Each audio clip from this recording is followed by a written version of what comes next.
Sunday. Today is the weekend. It's going to be one of the longer streams, at least that is the intention. I have my dog with me. I don't know if you can see him. It's the black blob back there. Emma by Jane Austen. So we ended at chapter 13. Let's just get going. There could hardly be a happier creature in the world than Mrs. John Knightley in this short visit to Hartfield, going about every morning among her old acquaintance with her 5 children and talking over what she had done every evening with her father and sister. She had nothing to wish otherwise, but that the days did not pass so swiftly. It was a delightful visit, perfect in being much too short. In general, their evenings were less engaged with friends than their mornings, but one complete dinner engagement, and out of the house too, there was no... one complete dinner engagement, and out of the house too, there was no avoiding, though at Christmas. Mr. Weston would take no denial. They must all dine at Randall's one day. Even Mr. Woodhouse was persuaded to think it a possible thing in preference to a division of the party. How they were all to be conveyed, he would have made a difficulty if he could, but as his son and daughter's carriage and horses were actually at Hartfield, he was not able to make more than a simple question on that head. It hardly amounted to a doubt, nor did it occupy Emma long to convince him that they might in one of the carriages find room for Harriet also. Harriet, Mr. Elton, and Mr. Knightley, their own especial set, were the only persons invited to meet them. The hours were to be early, as well as the numbers few, Mr. Woodhouse's habits and inclination being consulted in everything. The evening before this great event, for it was a very great event that Mr. Woodhouse should dine out on the 24th of December, had been spent by Harriet at Hartfield, and she had gone home so much indisposed with a cold that, but for her own earnest wish of being nursed by Mrs. Goddard, Emma could not have allowed her to leave the house. Emma called on the next day and found her doom already signed with regard to Randall's. She was very feverish and had a bad sore throat. Mrs. Goddard was full of care and attention, Mr. Perry was talked of, and Harriet herself was too ill and low to resist the authority which excluded her from this delightful engagement, though she could not speak of her loss without many tears. Emma sat with her as long as she could to attend her in Mrs. Goddard's unavoidable absences and raise her spirits by representing how much Mr. Elton would be depressed when he knew her state, and left her at last tolerably comfortable in the sweet dependence of his having a most comfortless visit, and all their missing her very much.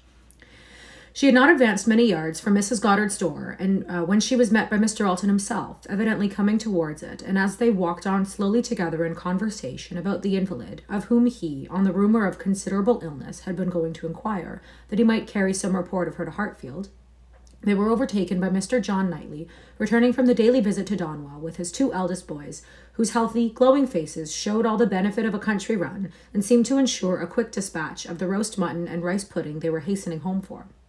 They joined company and proceeded together. Emma was just describing the nature of her friend's complaint, a throat very much inflamed, and a great deal of heat about her, a quick, low pulse, and she was sorry to find from Mrs. Goddard that Harriet was liable to very bad sore throats, and had often alarmed her with them. Mr. Elton looked all alarm on the occasion, as he exclaimed, "A sore throat! I hope not infectious. I hope not of a putrid infectious sort. Has Perry seen her? Indeed, you should take care of yourself as well as of your friend. Let me entreat you to run no risks. Why does not Perry see her?" Emma, who was not really at all frightened herself, tranquilized this excess of apprehension by assurances of Mrs. Goddard's experience and care, but as there must still remain a degree of uneasiness which she could not wish to reason away, which she would rather feed and assist than not, she added soon afterwards, as if quite another subject, "It is so cold, so very cold, and looks and feels so very much like snow, that if it were to any other place or with any other party, I should really not try to go out today, and dissuade my father from venturing. But as he has made up his mind, and does not seem to feel the cold himself, I do not like to interfere, and I know it would be so great a disappointment to Mr. and Mrs. Weston. But, upon my word, Mr. Elton, in your case, I should certainly excuse myself. You appear to me a little hoarse already, and when you consider what demand of voice and what fatigues tomorrow will bring, I think it would be no more than common prudence to stay at home and take care of yourself tonight."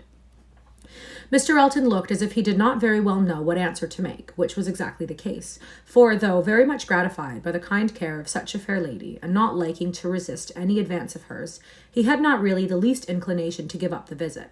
But Emma, too eager and busy in her own previous conceptions and views to hear him impartially or to see him with clear vision, was very well satisfied with his muttering acknowledgment of it being very cold, certainly very cold, and walked on, rejoicing in having extricated him from Randall's and securing him the power of sending to inquire after Harriet every hour of the evening.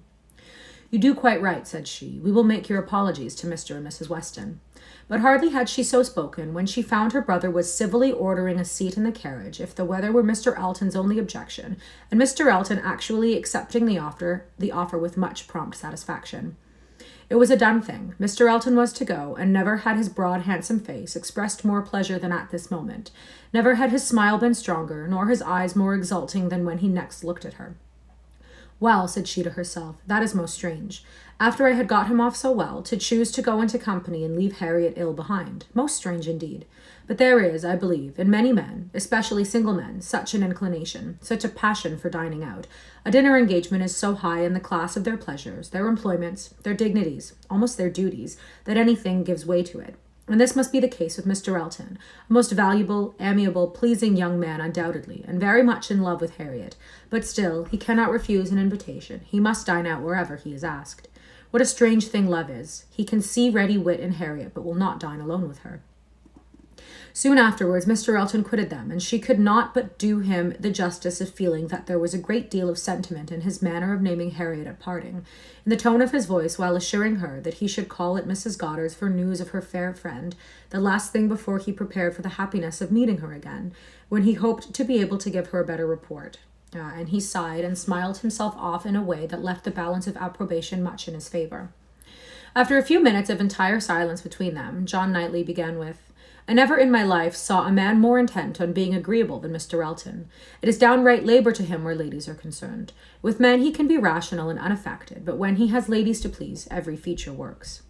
"Mr. Elton's manners are not perfect," replied Emma, "but where there is a wish to please, one ought to overlook, and one does overlook a great deal. Where a man does his best with only moderate powers, he will have the advantage over negligent superiority. There is much perfect good temper and good will in Mr. Elton as one cannot but value. "Yes," said Mr. John Knightley presently, with some slyness. "He seems to have a great deal of goodwill towards you." "Me?" she replied, with a smile of astonishment. "Are you imagining me to be Mr. Elton's object?"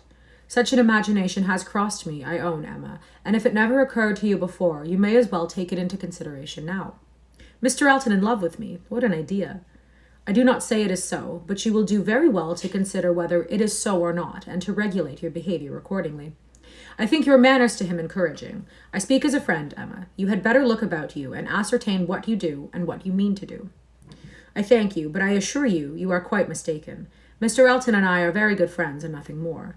And she walked on, amusing herself in the consideration of the blunders which often arise from a partial knowledge of circumstances, of the mistakes which people of high pretensions to judgment are for ever falling into, and not very well pleased with her brother for imagining her blind, imagining her blind and arrogant, in want of counsel. He said no more. Mr. Woodhouse has so completely made up his mind to the visit that, in spite of the increasing coldness, he seemed to have no idea of shrinking from it, and set forward at last most punctually with his eldest daughter in his own carriage, with less apparent consciousness of the weather than either of the others, too full of the wonder of his own going, and the pleasure it was to afford at Randalls to see that it was cold, and too well wrapped up to feel it. The cold, however, was severe, and by the time the second carriage was in motion, a few flakes of snow were finding their way down, and the sky had the appearance of being so overcharged as to want only a milder air to produce a very white world in a very short time. Emma soon saw that her companion was not in the happiest humour. The preparing and the going abroad in such weather, with the sacrifice of his children after dinner, were disagreeable at least, which Mr. John Knightley did not by any means like. He anticipated nothing in the visit that could be at all worth the purchase, and the whole of their drive to the vicarage was spent by him in expressing his discontent. "A man," said he, "must have a very good opinion of himself when he asks people to leave their own fireside, and encounter such a day as this for the sake of coming to see him. He must think himself a most agreeable fellow. I could not do such a thing. It is the greatest absurdity, actually snowing at this moment, the folly of not allowing people to be comfortable at home, and the folly of people's not staying comfortably at home when they can. If we were obliged to go out such an evening as this, by any call of duty or business, what a hardship we should deem it. And here we are, probably with rather thinner clothing than usual, setting forward voluntarily, without excuse, in defiance of the voice of nature, which tells man, in everything given to his view or his feelings, to stay at home himself, and keep under all shelter that he can. Here we are, setting forward to spend 5 dull hours in another man's house, with nothing to say or to hear that was not said and heard yesterday, and may not be said and heard again tomorrow. Going in dismal weather, to return probably in worse, 4 horses and 4 servants taken out for nothing but to convey 5 idle, shivering creatures into colder rooms and worse company than they might have had at home. Emma did not find herself equal to give the pleased assent, which no doubt he was in the habit of receiving, to emulate the "very true, my love," which must have been usually administered by his travelling companion. But she had resolution enough to refrain from making any answer at all. She could not be complying. She dreaded being quarrelsome. Her heroism reached only to silence. She allowed him to talk and arranged the glasses and wrapped herself up without opening her lips. They arrived, the carriage turned, the step was let down, and Mr. Elton, spruce, black, and smiling, was with them instantly. Emma thought with pleasure of some change of subject. Mr. Elton was all obligation and cheerfulness. He was so very cheerful in his civilities indeed, that she began to think he must have received a different account of Harriet from that which had reached her. She had sent while dressing, and the answer had been much the same, not better. "My report from Mrs. Goddard's," said she presently, "was not so pleasant as I had hoped. Not better, was my answer." His face lengthened immediately, and his voice was the voice of sentiment as he answered, "Oh, no, I am grieved to find. I was on the point of telling you that when I called at Mrs. Goddard's door, which I did the very last thing before I returned to dress, I was told that Miss Smith was not better, by no means better, rather worse. Very much grieved and concerned. I had flattered myself that she must be better after such a cordial as I knew had been given her in the morning." "Hi. I am well, thank you. How are you?" Emma smiled and answered, "My visit was of use to the nervous part of her complaint, I hope, but not even I can charm away a sore throat. It is a most severe cold indeed. Mr. Perry has been with her, as you probably heard." "Yes, I imagined, that is, I did not. He has been used to her in these complaints, and I hope tomorrow morning will bring us both a more comfortable report. But it is impossible not to feel uneasiness. Such a sad loss to our party today. Dreadful, exactly so indeed. She will be missed every moment." This was very proper. The sigh which accompanied it was really estimable, but it should have lasted longer. Emma was rather in dismay when only half a minute afterwards he began to speak of other things, and in a voice of the greatest alacrity and enjoyment. "What an excellent device," said he, "the use of a sheepskin for carriages. How very comfortable they make it. Impossible to feel cold with such precautions. The contrivances of modern day, indeed, have rendered a gentleman's carriage perfectly complete. One is so fenced and guarded from the weather that not a breath of air can find its way unpermitted. Weather becomes absolutely of no consequence. It is a very cold afternoon, but in this carriage we know nothing of the matter. Yes, snows a little, I see." Yes, said John Knightley. Excuse me. "And I think we shall have a good deal of it." "Christmas weather," observed Mr. Elton, "quite seasonable, and extremely fortunate we may think ourselves that it did not begin yesterday and prevent this day's party, which it might very possibly have done, for Mr. Woodhouse would hardly have ventured had there been so much snow on the ground, but now it is of no consequence.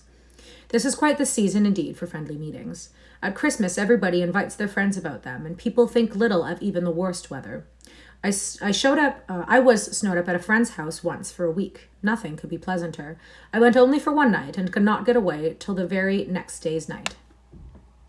What book am I doing? This is Emma by Jane Austen. Mr. John Knightley looked as if he did not comprehend the pleasure, but said only coolly, "I cannot wish to be snowed up a week at Randall's." At another time Emma might have been amused, but she was too much astonished now at Mr. Elton's spirit for other feelings. Harriet seemed quite forgotten in the expectation of a pleasant party. "We are sure of excellent fires," continued he, "and everything in the greatest comfort. Charming people, Mr. and Mrs. Weston. Mrs. Weston, indeed, is much beyond praise, and he is exactly what one values, so hospitable and so fond of society. It will be a small party, but where small parties are select, they are perhaps the most agreeable of any. Mr. Weston's dining room does not accommodate more than 10 comfortably, and, for my part, I would rather, under such circumstances, fall short by 2 than exceed by 2. I think you will agree with me," turning with a soft air to Emma. "I think I shall certainly have your approbation, though Mr. Knightley, perhaps, from being used to the large parties of London, may not quite enter into our feelings." "Sure." "I know nothing of the large parties of London, sir. I never dine with anybody." "Indeed," in a tone of wonder and pity. "I had no idea the law had been so great a slavery. Well, sir, the time must come when you will be paid for all of this, when you will have little labor and great enjoyment." "My first enjoyment," replied John Knightley, as they passed through the sweep gate, "will be to find myself safe at Hartfield again."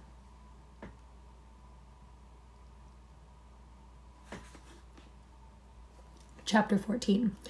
Some change of countenance was necessary for each gentleman as they walked into Mrs. Weston's drawing room. Mr. Elton must compose his joyous looks, and Mr. John Knightley disperse his ill humour. Mr. Elton must smile less, and Mr. John Knightley more, to fit them for the place.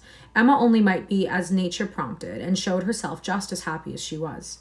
To her it was real enjoyment to be with the Westons. Mr. Weston was a great favourite, and there was not a creature in the world to whom she spoke with such unreserve as to his wife, not anyone to whom she related with such conviction of being listened to and understood, of being always interesting and always intelligible, the little affairs, arrangements, perplexities, and pleasures of her father and herself. She could tell nothing of Hartfield in which Mrs. Weston had not a lively concern, and half an hour's uninterrupted communication of all those little matters on which the daily happiness of private life depends was one of the first gratifications of each.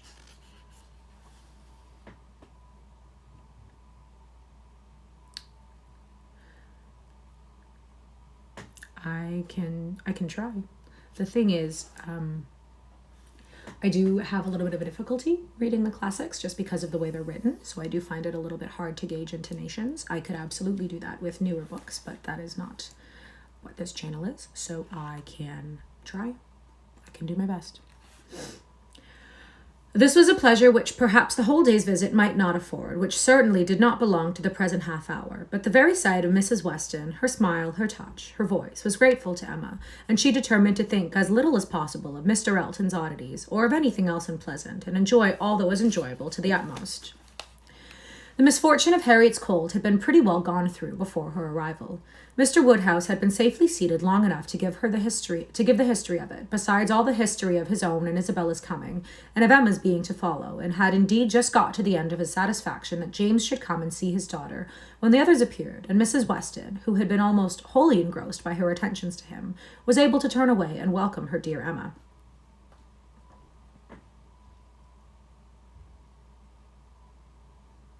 Emma's project of forgetting Mr. Elton for a while made her rather sorry to find, when they had all taken their places, that he was close to her. The difficulty was great of driving his strange insensibility towards Harriet from her mind, while he not only sat at her elbow, but was continually obtruding his happy countenance on her notice, and solicitously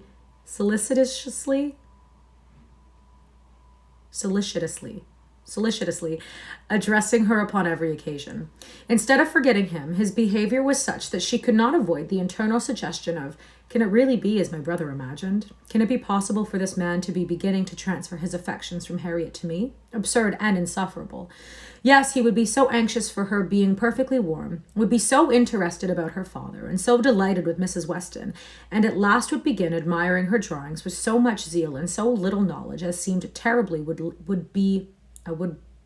terribly like a would-be lover, and made it some effort with her to preserve her good manners. For her own sake she could not be rude, and for Harriet's, in hope that all would yet turn out right, she was even positively civil. But it was an effort, especially as something was going on amongst the others in the most overpowering period of Mr. Elton's nonsense, which she particularly wished to listen to. She heard enough to know that Mr. Weston was giving some information about his son. She heard the words, my son, and Frank, and my son, repeated several times over, and, from a few other half-syllables, very much suspected that he was announcing an early visit from his son. But before she could quiet Mr. Elton, the subject was so completely past that any reviving question from her would have been awkward. Now, it so happened that in spite of Emma's resolution of never marrying, there was something in the name, in the idea of Mr. Frank Churchill, which always interested her. Is this recording? Yes. I have a YouTube channel, the same name as this channel, K.A. Reads Classics, all one word, no space, and I will export this and upload it to YouTube after.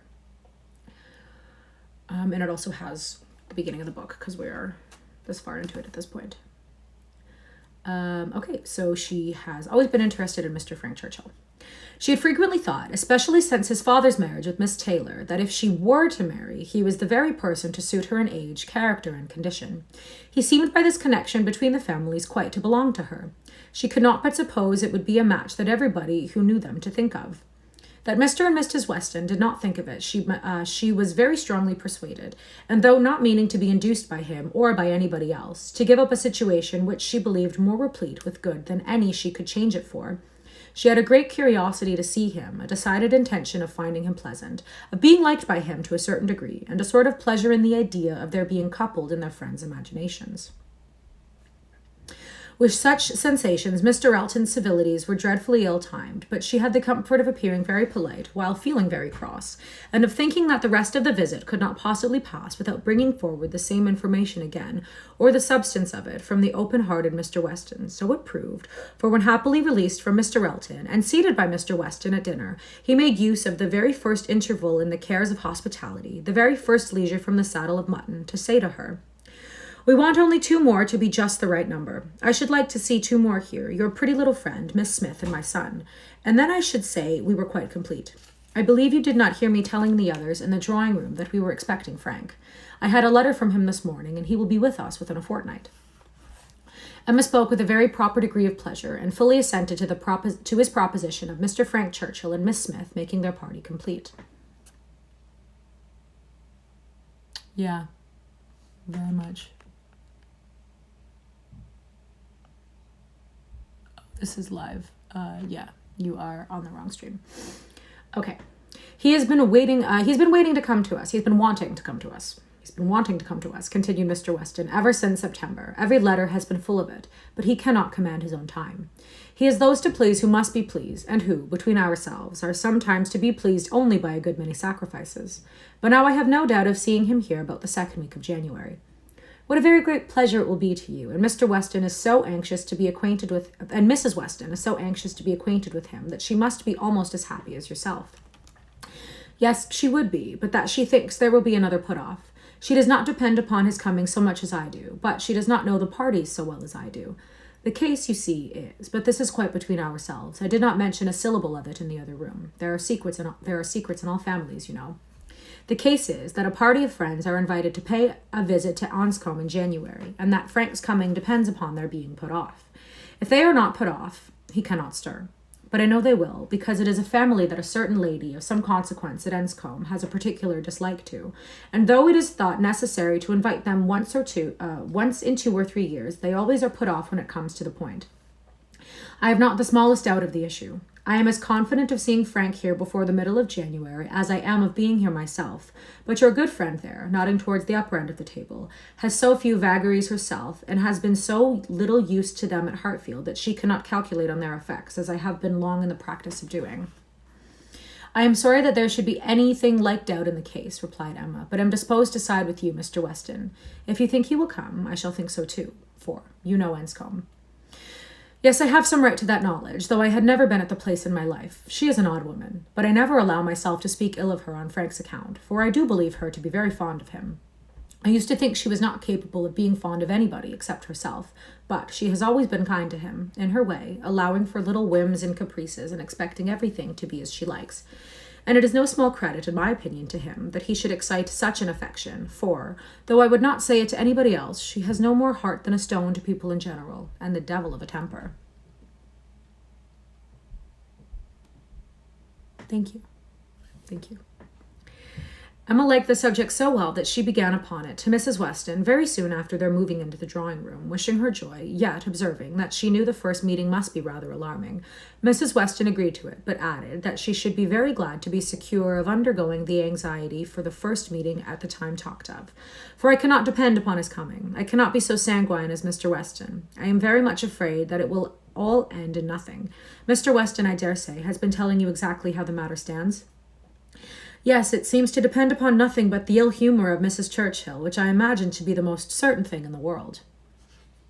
My Emma, replied Mrs. Weston, smiling, what is the certainty of caprice? Then, turning to Isabella, who had not been attending before, you must know, my dear Mrs. Knightley, that we are by no means so sure of seeing Mr. Frank Churchill, in my opinion, as his father thinks. It depends entirely upon his aunt's spirits and pleasure, in short, upon her temper. To you, to my 2 daughters, I may venture on the truth. Mrs. Churchill rules at Anscombe, and is a very odd-tempered woman, and his coming now depends upon her being willing to spare him. Mrs. Churchill, everybody knows Mrs. Churchill, replied Isabella, and I am sure I never think of that poor young man without the greatest compassion. To be constantly living with an ill-tempered person must be dreadful. It is what we happily have never known anything of, but it must be a life of misery. What a blessing that she never had any children. Poor little creatures, how unhappy she would have made them. Emma wished she had been alone with Mrs. Weston. She should have then heard more. Mrs. Weston would speak to her with a degree of unreserve which she would not hazard with Isabella, and she really believed would scarcely try to conceal anything relative to the Churchills from her, excepting those views on the young man of which her own imagination had already given her such instinctive knowledge. But at present there was nothing more to be said. Mr. Woodhouse very soon followed them into the drawing-room. To be sitting long after dinner was a confinement that he could not endure. Neither wine nor conversation was anything to him, and gladly did he move to those with whom he was always comfortable. While he talked to Isabella, however, Emma found an opportunity of saying, "And so you do not consider that visit from your son as by any means certain. I am sorry for it. The introduction must be unpleasant whenever it takes place, and the sooner it could be over, the better." "Yes, and every delay makes one more apprehensive of other delays. Even if this family, the Braithwaites, are put off, I am still afraid that some excuse may be found for disappointing us. I cannot bear to imagine any reluctance on his side, but I am sure there is a great wish on the Churchills to keep him to themselves. There is jealousy. They are jealous even of his regard for his father. In short, I can feel no dependence on his coming, and I wish Mr. Weston were less sanguine."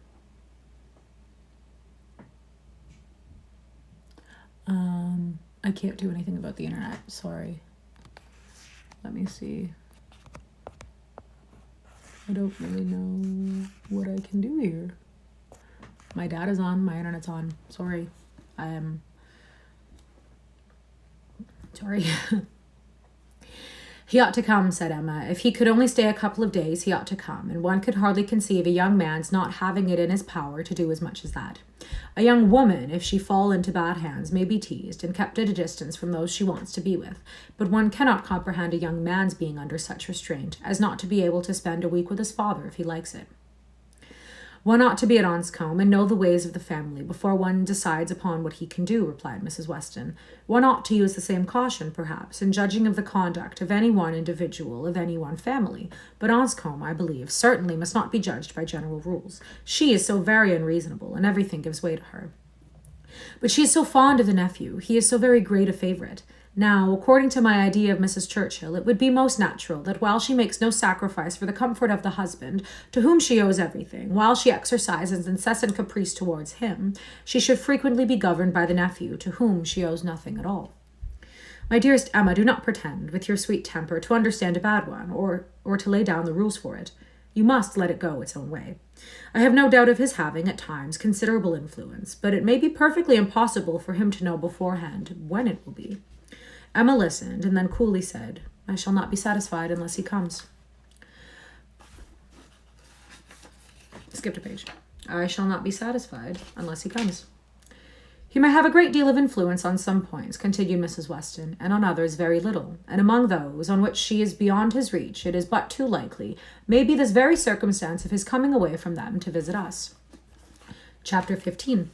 Mr. Woodhouse was soon ready for his tea, and when he had drank his tea, he was quite ready to go home, and it was as much as his three companions could do to entertain away his notice of the lateness of the hour before the other gentlemen appeared.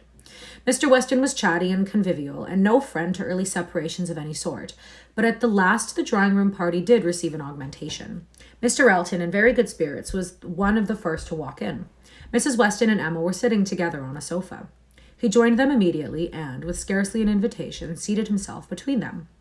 Emma, in good spirits too, from the amusement afforded her mind by the expectation of Mr. Frank Churchill, was willing to forget his late improprieties, and be as well satisfied with him as before, and on his making Harriet his very first subject, was ready to listen with most friendly smiles. Non-fiction, a fiction book. I think it's fiction. Classic. He professed himself extremely anxious about her fair, lovely, amiable friend. Did she know? Has she heard anything about her since their being at Randalls? He felt much anxiety. He must confess that the nature of her complaint alarmed him considerably. And in this style, he talked on for some very time properly, not much attending to any answer, but altogether sufficiently awake to the terror of a bad sore throat, and Emma was quite in charity with him. But at last there seemed a perverse turn. It seemed all at once as if he were more afraid of its being a bad sore throat on her account than on Harriet's, more anxious that she should escape the infection than there should be no infection in the complaint. He began with great earnestness to entreat her to refrain from visiting the sick chamber again for the present, to entreat her to promise him not to venture into such hazard till he had seen Mr. Perry and learned his opinion. And though she tried to laugh it off and bring the subject back into its proper course, there was no putting an end to his extreme solicitude about her. She was vexed. It did appear, there was no concealing it, exactly like the pretense of being in love with her instead of Harriet, an inconstancy, if real, the most contemptible and abominable, and she had difficulty in behaving with temper. He turned to Mrs. Weston to implore her assistance. Would she not give him her support? Would she not add her persuasions to his, to induce Mrs. Woodhouse not to go to Mrs. Goddard's till it were certain that Miss Smith's disorder had no infection?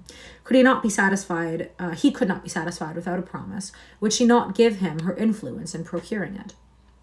So scrupulous for others, he continued, and yet so careless for herself. She wanted me to nurse my cold by staying at home today, and yet will not promise to avoid the danger of catching an ulcerated sore throat herself. Is this fair, Mrs. Weston? Judge between us. Have I not some right to complain? I am sure of your kindness. I am sure of your kind support and aid. Emma saw Mrs. Weston's surprise, and felt that it must be great at an address which, in words and manner, was assuming to himself the right of first interest in her, and, as for herself, she was too much provoked and offended to have the power of directly saying anything to the purpose. She could only give him a look, but it was such a look as she thought must restore him to his senses, and then left the sofa, removing to a seat by her sister and giving her all of her attention. She had not time to know how Mr. Elton took the reproof, so rapidly did another subject succeed, for Mr. John Knightley now came into the room from examining the weather, and opened on them all with the information of the ground being covered with snow, and of it still snowing fast with a strong drifting wind, concluding with these words to Mr. Woodhouse: "This will prove a spirited beginning of your winter engagement, sir. Something new for your coachman and horses to be making their way through a storm of snow." Poor Mr. Woodhouse was silent from consternation, but everybody else had something to say. Everybody was either surprised or not surprised, and had some question to ask or some comfort to offer. Mrs. Weston and Emma tried earnestly to cheer him and turn his attentions from his son-in-law, who was pursuing his triumph rather unfeelingly. "I admired your resolution very much, sir," said he, "in venturing out in such weather, for of course you saw there would be snow very soon.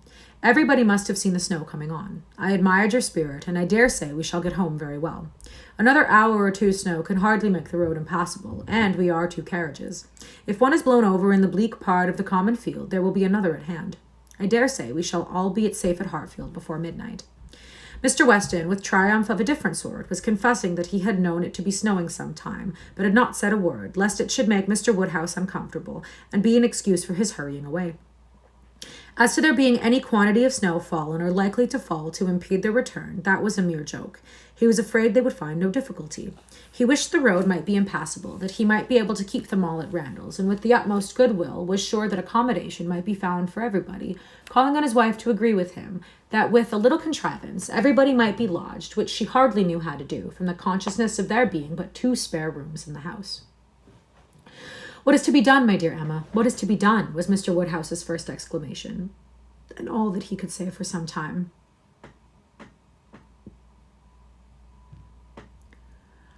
Reading and writing of separated sections on Twitch. You're doing IRL right now. Yeah. Am I in the right section or no? Let me know. "What is to be done, my dear Emma? What is to be done?" was Mr. Woodhouse's first exclamation, and all that he could say for some time.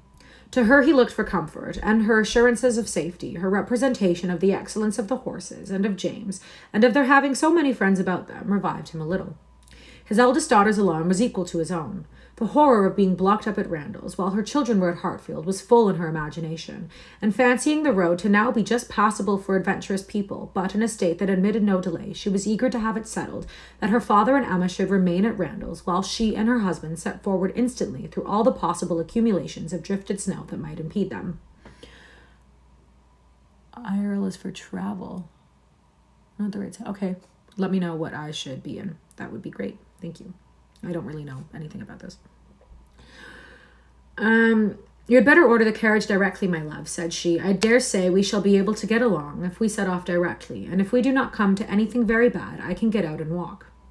"And if we do come to anything very bad, I can get out and walk." "Okay, I will change. Thank you. I can get out and walk." I am not at all afraid. I should not mind walking half the way. I could change my shoes, the moment I got home, and it is not the sort of thing that gives me cold. Indeed, said he, then, my dear Isabella, it is the most extraordinary sort of thing in the world, for in general everything does give you cold. Walk home. You are prettily shod for walking home, I dare say. It will be bad enough for the horses. Isabella turned to Mrs. Weston for her approbation of the plan. Mrs. Weston could only approve.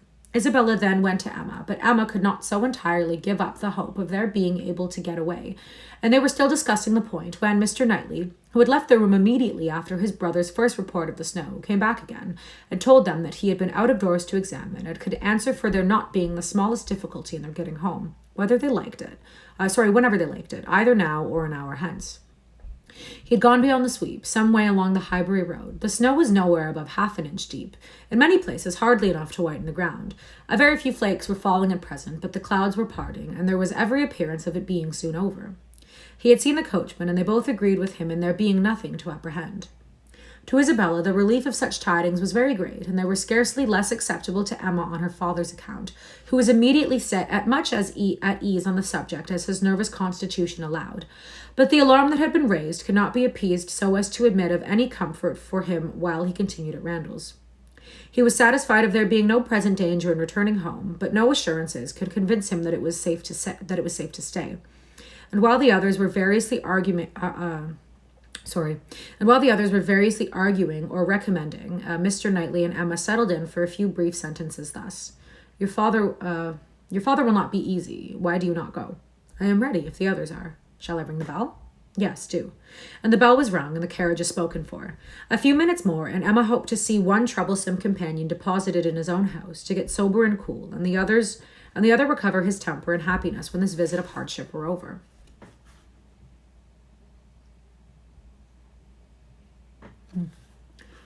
Cool.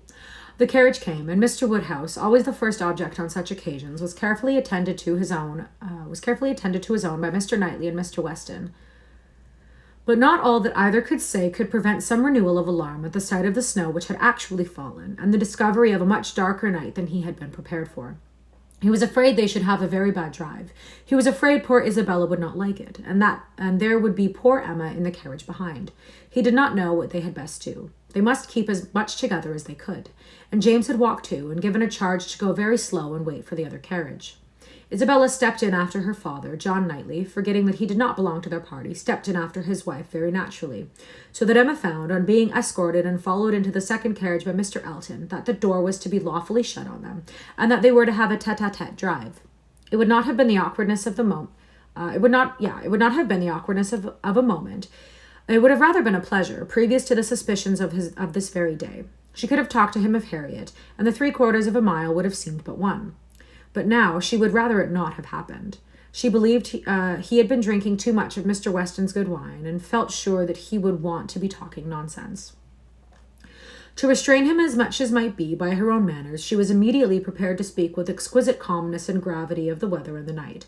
But scarcely had she begun, scarcely had they passed the sweep gate and joined the other carriage, than she found her subject cut up, her hand seized, her attention demanded, and Mr. Elton actually making violent love to her, availing himself of the precious opportunity, declaring sentiments which must be already well known, hoping, fearing, adoring, ready to die if she refused him, but flattering himself that his ardent attachment and unequalled love and unexampled passion could not fail of having some effect, and, in short, very much resolved on being seriously accepted as soon as possible. She was very much mistaken. It really was so, without scruple, without apology, without much apparent diffidence. Mr. Elton, the lover of Harriet, was professing himself her lover. She tried to stop him, but vainly. He would go on and say it all. Angry as she was, the thought of the moment made her resolve to restrain herself when she did speak. She felt that half this folly must be drunkenness, and therefore could hope that it might belong only to the passing hour. Accordingly, with a mixture of the serious and the playful, which she hoped would best suit his half and half state, she replied, I am very much astonished, Mr. Elton. This to me, you forget yourself. You take me for my friend. Any message to Miss Smith I shall be happy to deliver, but no more of this to me, if you please. Miss Smith, message to Miss Smith. What could she possibly mean? And he repeated her words with such assurance of accent, such boastful pretense of amazement, that she could not help replying with quickness. Mr. Elton, this is the most extraordinary conduct, and I can account for it only one way. You are not yourself, or you could not speak either to me or of Harriet in such a manner. Command yourself enough to say no more, and I will endeavour to forget it. But Mr. Elton had only drunk wine enough to elevate his spirits, not at all to confuse his intellects. He perfectly knew his own meaning, and having warmly protested against her suspicion as most injurious, and slightly touched upon his respect for Miss Smith as her friend, but acknowledging his wonder that Miss Smith should be mentioned at all, he resumed the subject of his own passion, and was very urgent for a favourable answer. As she thought less of his inebriety, she thought more of his inconstancy and presumption, and with fewer struggles for politeness, replied, "It is impossible for me to doubt any longer. You have made yourself too clear. Mr. Elton, my astonishment is much beyond anything I can express. After such behaviour as I have witnessed during the last month to Miss Smith, such attentions as I have been in the daily habit of observing, to be addressing me in this manner, this is an unsteadiness of character indeed, which I had not supposed possible. Believe me, sir, I am far, very far from being gratified in being the object of such professions." "Good heaven," cried Mr. Elton, "what can be the meaning of this? Miss Smith! I never thought of Miss Smith in the whole course of my existence, never paid her any attentions but as your friend, never cared whether she were dead or alive but as your friend. If she had fancied otherwise, her own wishes have misled her, and I am very sorry, extremely sorry, but Miss Smith indeed! Oh, Miss Woodhouse, who can think of Miss Smith when Miss Woodhouse is near? No, upon my honour, there is no unsteadiness of character. I have thought only of you. I protest against having paid the smallest attention to anyone else. Everything that I have said or done for many weeks past has been with the sole view of marking my adoration of you. You cannot really seriously doubt it. No," in an accent meant to be insinuating, "I am sure you have seen and understood me." It would be impossible to say what Emma felt on hearing this, which of all her unpleasant sensations was uppermost. She was too completely overpowered to be immediately able to reply, and 2 moments of silence being ample encouragement for Mr. Elton's sanguine state of mind, he tried to take her hand again, as he joyously exclaimed, "Charming Miss Woodhouse, allow me to interpret this interesting silence. It confesses that you have long understood me."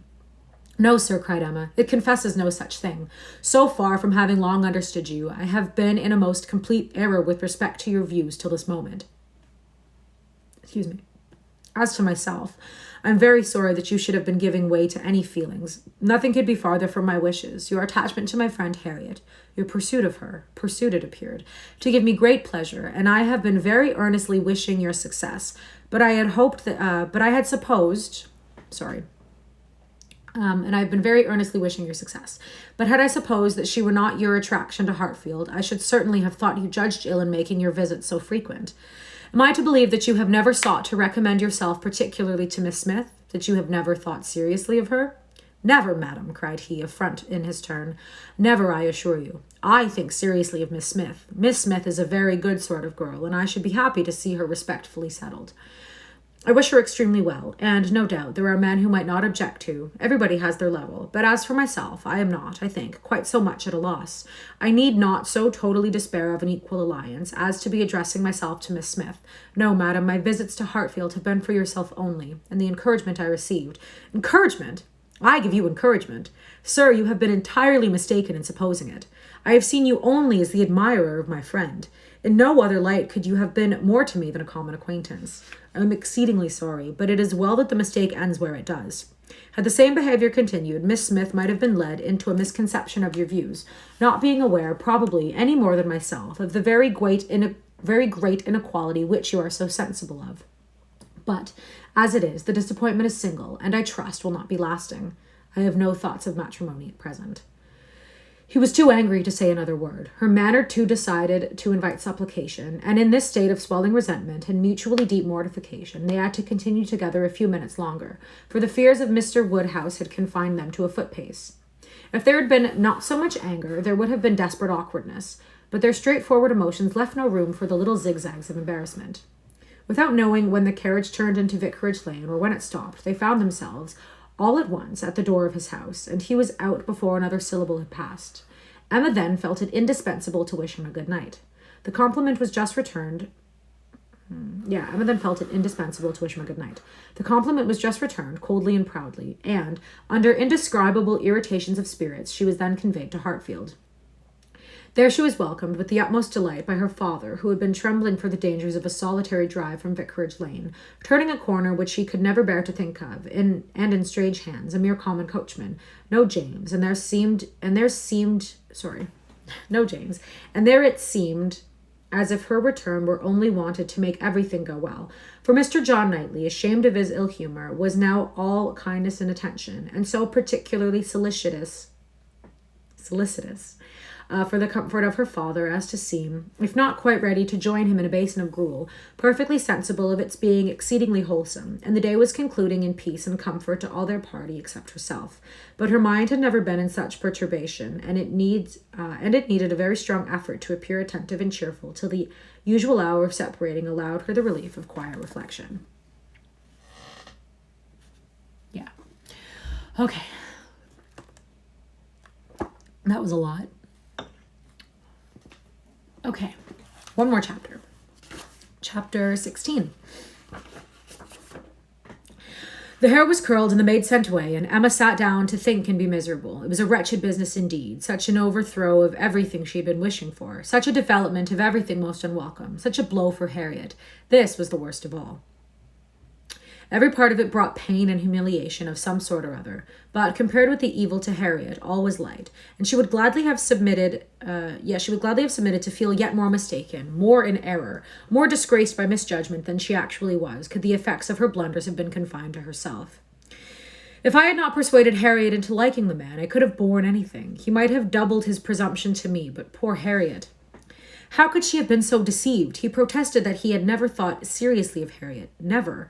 She looked back as well as she could, but it was all confusion. She had taken up the idea, she supposed, and made everything bend to it. His manners, however, must have been unremarked, wavering, dubious, or she could not have been so misled.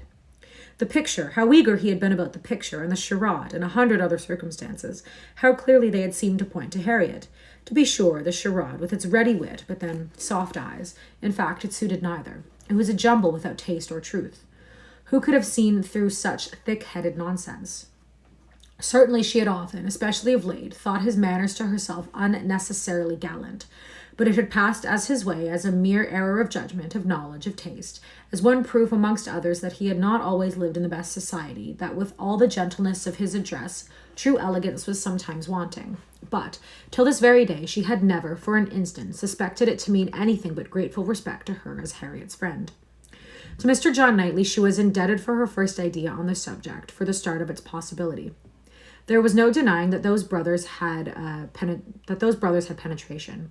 She remembered what Mr. Knightley had once said to her about Mr. Elton, the caution he had given, the conviction he had professed that Mr. Elton would never marry indiscreetly, and blushed to think how much truer a knowledge of his character had been there shown than anything she had reached herself. It was dreadfully mortifying, but Mr. Elton was proving himself, in many respects, the very reverse of what she had meant and believed him, proud, assuming, and conceited. He was very full of his own claims, and little concerned about the feelings of others. Contrary to the usual course of things, Mr. Elton's wanting to pay his addresses to her had sunk him into her opinion. His professions and his proposals did him no service. She thought nothing of his attachment, and was insulted by his hopes. He wanted to marry well, and having the arrogance to raise his eyes to her, pretended to be in love, but she was perfectly easy as to his not suffering any disappointment that need be cared.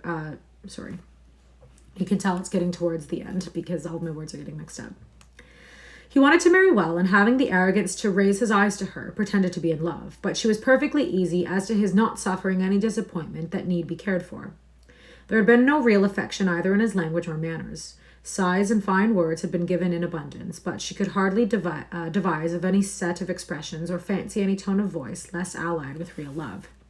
She need not trouble herself to pity him. He only wanted to aggrandize and enrich himself, and if Miss Woodhouse of Hartfield, the heiress of 30,000 pounds, were not quite so easily obtained as he had fancied, he would soon try for Miss Somebody else with 20 or with 10.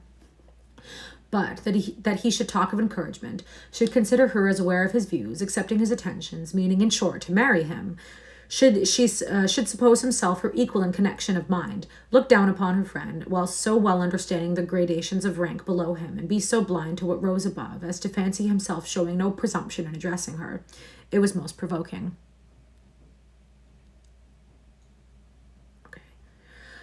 Perhaps it was not fair to expect him to feel how very much he was he was her inferior in talent and all the excellencies of mind. The very want of such a quality might prevent his perception of it, but he must know that in fortune and consequence she was greatly his superior. He must know that the Woodhouses had been settled for several generations at Hartfield, the younger branch of a very ancient family, and that the Eltons were nobody. The landed property of Hartfield certainly was inconsiderable, but, being a sort of notch in the Donwell Abbey estate, to which all the rest of Highbury belonged, but their fortune, from other sources, was such to make them scarcely secondary to Donwell Abbey itself in every other kind of consequence, and the Woodhouses had long held a high place in the consideration of the neighbourhood, which Mr. Elton had first entered not 2 years ago, to make his way as he could, without any alliances but in trade, or anything to recommend him to notice but his situation and his civility.